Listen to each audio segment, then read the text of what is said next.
Every summer since 1921, on the shores of a lake in central Massachusetts, cabins have filled with children, arriving for the same reason their parents once did: to spend 8 weeks doing exactly what any child at a New England summer camp would do: swim, paddle a canoe, sleep in a wooden bunk under a scratchy blanket, gather around a fire at night.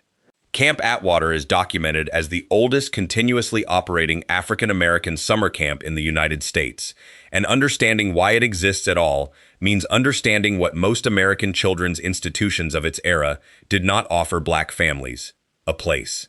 The camp was founded by the Reverend Dr. William N. DeBerry, pastor of St. John's Congregational Church in nearby Springfield, who established it in 1921 as a summer retreat for black children from his congregation and beyond.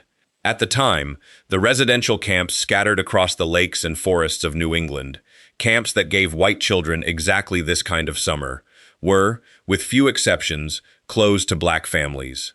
Not by any written rule posted at the gate necessarily, but by a landscape of exclusion so consistent it barely needed stating. Reverend DeBerry's response was not a protest. It was a lake, some cabins, and a program built to match what was being denied 10 miles away. The site he chose sat on Lake Lashaway, near East Brookfield: pine woods, clear water, and enough shoreline for a proper waterfront. Within a few years, a local donor's gift renamed the growing camp after her father, a respected physician, and the name Camp Atwater stuck.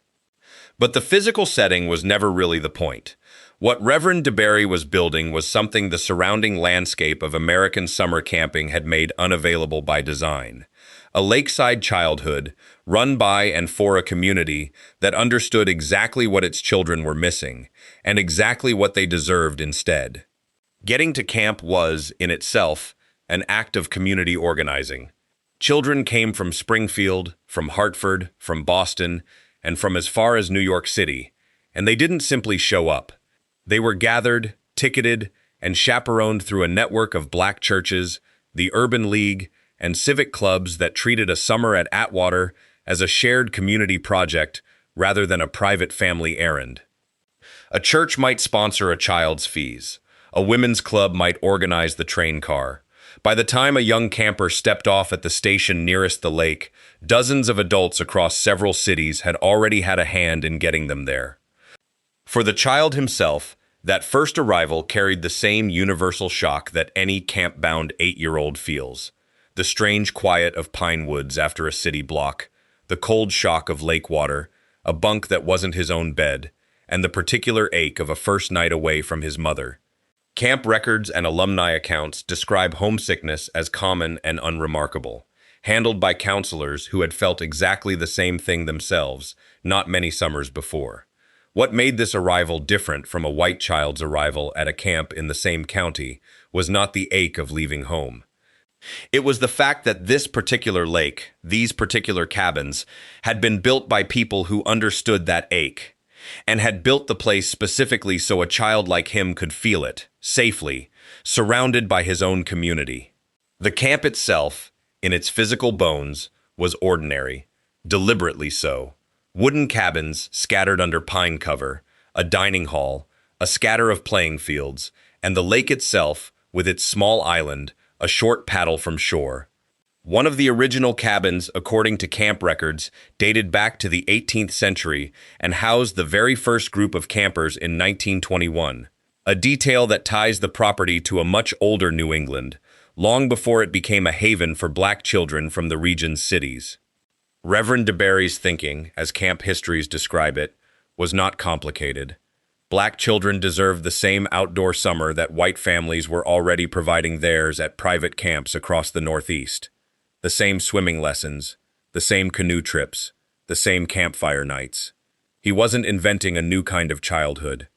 He was insisting that an existing one, already considered essential for a healthy upbringing, be made available to children the surrounding institutions had decided didn't qualify. That insistence shaped everything that followed, a program that looked, on paper and in photographs, almost identical to the camps 10 miles away, because that similarity was the entire point. A day at Camp Atwater followed the same rhythm that governed almost every lakeside camp of its era. Mornings began early, with a bell or a bugle calling cabins to line up for flag raising before breakfast in the dining hall. After that came the structured part of the day: swimming instruction down at the waterfront for the youngest campers, canoe practice for those who'd earned it, a nature hike into the woods bordering the property, an hour at the crafts table, making something with lanyard or leather to bring home at summer's end. Afternoons often turned to organized sports on the camp's fields, and evenings, as the light faded over the lake, gathered everyone back together for the ritual that closed nearly every camp day of this era: a fire, a circle, and voices singing the same handful of songs that camps like this one sang up and down the New England lake country. None of this was unique to Atwater in its shape. What gave the schedule its particular character was the community running it. A counselor staff drawn largely from black colleges and from the same civic organizations that sent the campers, and a program woven through with the rhythms of a black congregation's calendar and Pioneer Valley civic life, so that even an ordinary swim lesson carried the specific texture of the community that built the place. For most campers, the lake was the center of everything. Lake Lashaway gave Camp Atwater what a landlocked city block never could: clear water, a swimming dock, and a small island close enough to paddle to and back before lunch. Younger children spent their first summers simply learning to swim, often for the very first time in their lives, under the eye of a waterfront counselor who had likely learned in that same lake a few summers earlier. For a child from Springfield or Hartford or New York, this was frequently the first time being in open water at all, and camp accounts describe it the way most camp histories do: equal parts terror and pride, the moment a nervous 8-year-old first let go of the dock. Older campers graduated to canoes, and the canoe trip became one of the defining rituals of an Atwater summer. A small group and a counselor paddling out across the lake in the early morning stillness, the water flat and silver before the day's heat set in, the shoreline of pine trees sliding past in silence. Accounts from campers of this era describe those mornings on the water with a specific fondness that outlasted almost everything else about camp. Not because the lake itself was remarkable, but because it was theirs, for 8 weeks every summer, in a way that so much else in their world was not. If the lake belonged to the daytime, the campfire belonged to the evening, and it was here that Camp Atwater's specific character showed most clearly. Every camp of this era gathered its children around a fire at night. That much was standard. But the songs sung around Atwater's fire, the closing words spoken before cabins turned in, carried the cadence of a black congregation's Sunday service and the civic pride of a community that had built this place for itself, out of very little, against real resistance. Counselors and camp leadership, many of them connected directly to St. John's Congregational Church or to the Springfield Urban League, understood the evening circle as more than a bedtime ritual. It was a small, nightly act of cultural continuity, passing down not just songs and stories, but a sense of belonging to something larger than any single summer. For a camper lying in a cabin bunk afterward, the specifics of the evening rarely stayed with him in detail. What stayed, according to alumni accounts collected decades later, was the feeling of a whole camp's voice rising together over still water in a place that had been built, deliberately and against the grain of its time, so that feeling could exist for children like him. Between the big rituals of the lake and the fire sat the smaller ones that filled the middle of a camp day. The crafts table, set up under a shaded porch or in a dedicated cabin, kept children busy with leather work, lanyard braiding, and simple woodcraft.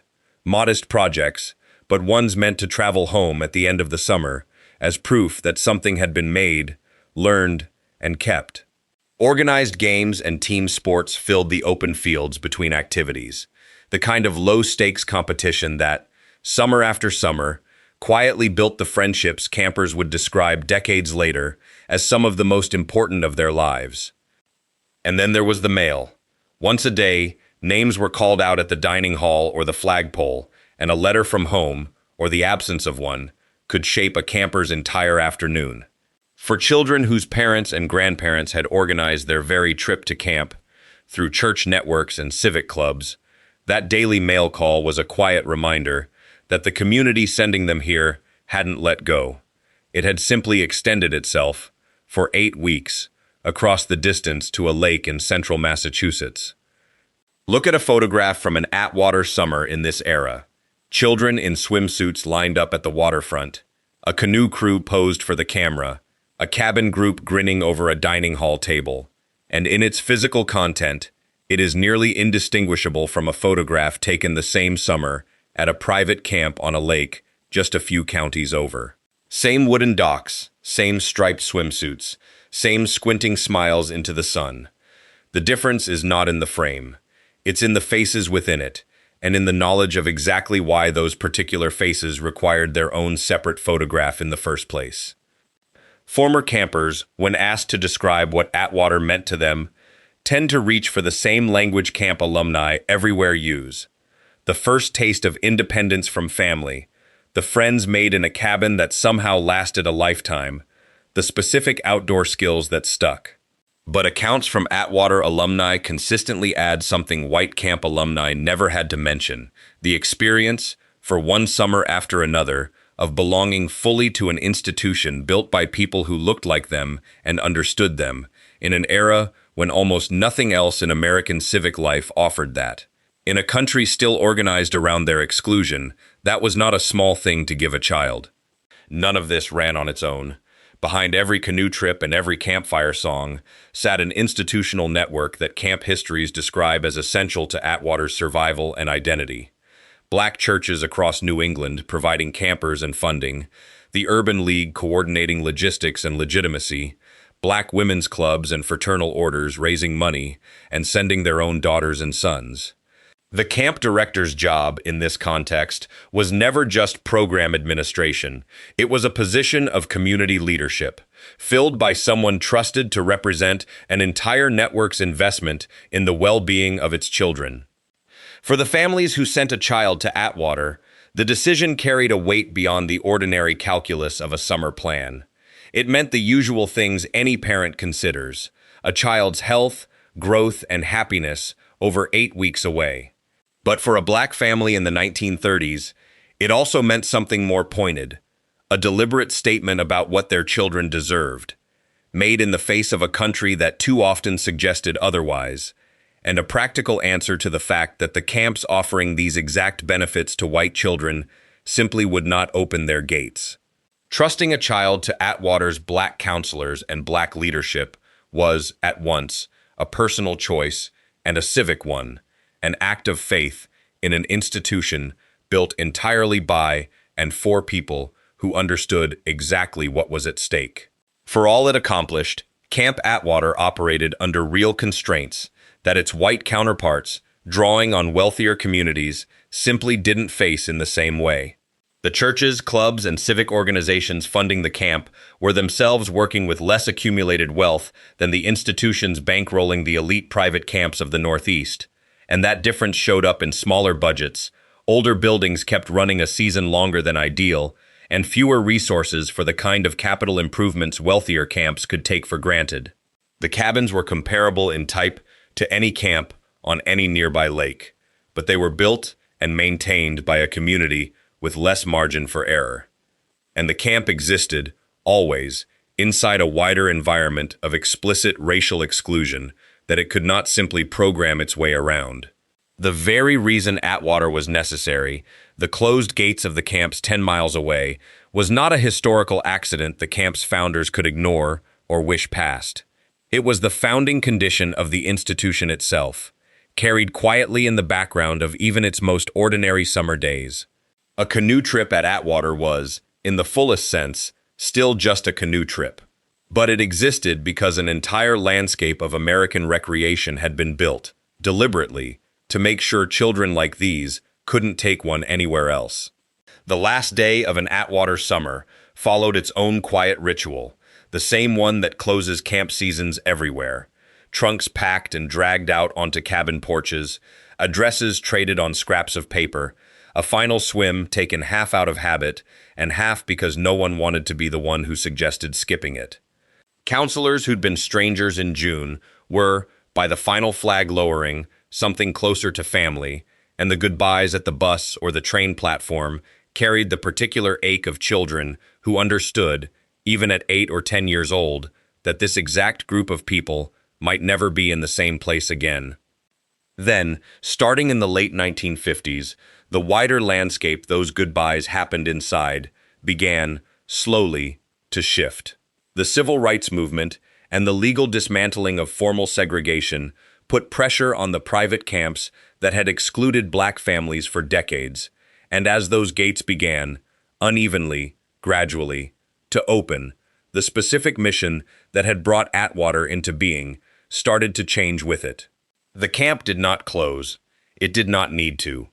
Camp Atwater is still operating today, more than 100 years after Reverend DeBerry first gathered a group of children on the shores of Lake Lashaway, now run by the Springfield Urban League, that helped carry campers there in buses and church vans generations ago. Its alumni include a first black mayor of Detroit, a first black Chief Justice of Massachusetts, and thousands of far less famous men and women who simply spent a childhood summer at a lake that had been built, on purpose, for them. Its continued existence is both an achievement in its own right and a quiet, permanent record of exactly why it once had to be built at all. What Camp Atwater represents, finally, is bigger than any single summer or any single alumnus, however notable. It's a documented, unbroken thread running from 1921 to the present day, 100+ years in which a black community in western Massachusetts decided its children deserved a lake, a canoe, a campfire, and a summer of their own, and then simply built it, sustained it, and passed it down through churches and civic clubs and generations of counselors who had once been campers themselves. The photographs from its earliest decades look, on the surface, like any other camp's photographs. That similarity was never an accident. It was the entire argument, made in silver-toned prints of children swimming and paddling and singing, that these particular children deserved exactly what the surrounding country was working so hard to deny them. Camp Atwater's real achievement isn't that it looked like the camps that excluded its founders. It's that it outlasted the reasons those camps ever felt the need to. The numbers, where they exist, back up the feeling alumni describe. Camp histories place the total number of children who've passed through Atwater's cabins at somewhere near 60,000 across its first century, and in 1982 the site was formally recognized on the National Register of Historic Places, an official acknowledgement of what its community had known all along.